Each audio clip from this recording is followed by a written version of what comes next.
I spent most of my 20s recovering from Lyme disease and trying to find pieces of myself that were lost to illness. I would often scribble down in my journal dreams I had, things I'd want to do if I were well, and one of those things was living in South America. I wanted to live in South America for some extended period. When I was 30, me and my husband at the time had an opportunity to live and volunteer in Cochabamba, Bolivia for a little over a year. So it was a dream come true, but I was truly petrified. I had never been away from home for an extended period, and I knew from previous experience that the food and the altitude and the language were going to be hard for me. And my fears were confirmed. I was homesick, I had every kind of parasite, and I sucked at Spanish.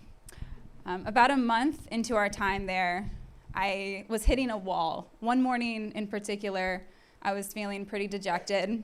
Our shower stopped working mid-shampoo, and then our electricity went off mid-blow dry, so I left the compound cold and soapy and frustrated, and I plopped down on this cement slab on the dirt road where we lived, and I just wept.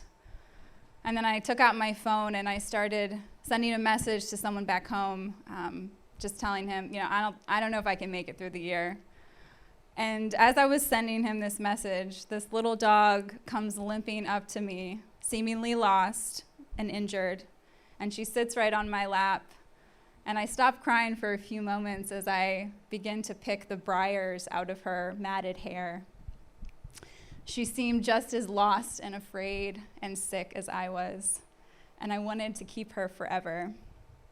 But I heard my husband's voice in the back of my head saying, "Rebekah, under no circumstances are we adopting a stray dog in Bolivia." So I thanked this little dog for this sacred moment we shared, and I very sadly and slowly walked back inside the gate and closed it.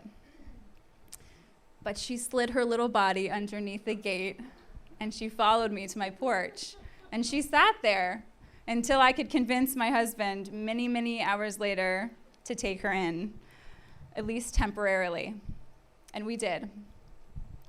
I named her Luz, which means light in Spanish, and we nursed each other back to health in many ways. Not only did I make it through the year, but it ended up being one of the most transformative years of my life, and I attribute that turnaround to Luz in many ways. I began dancing again for the first time in almost a decade, and life was getting vibrant again. Thankfully, we were able to bring Luz home with us. She loved running in our fields and drinking from the creek. In October of 2020, Luz went missing. Luz went missing. I looked everywhere for her for months and months. I talked to every neighbor. I posted on every pole. I talked to every neighboring farm, every hunter. I hired a pet tracker. I even found other little dogs that looked like Luz and returned them to their owners. But to no avail. I never found her. 2 years later, just a few months ago, Luz's body was discovered underneath the broken bridge at our creek. I was in shock. I had completely given up hope of ever finding her again. And although I didn't find her in the way that I wanted to, there was a strange peace of knowing that she was home the whole time, right there with me. And it just made me think that oftentimes we think things are gone forever, but really they're just undiscovered underneath some broken bridge, waiting to be found. Luz now rests in our pasture. I visit her and sit with her as the sun sets, and she continues to light the way back home for me. Thank you.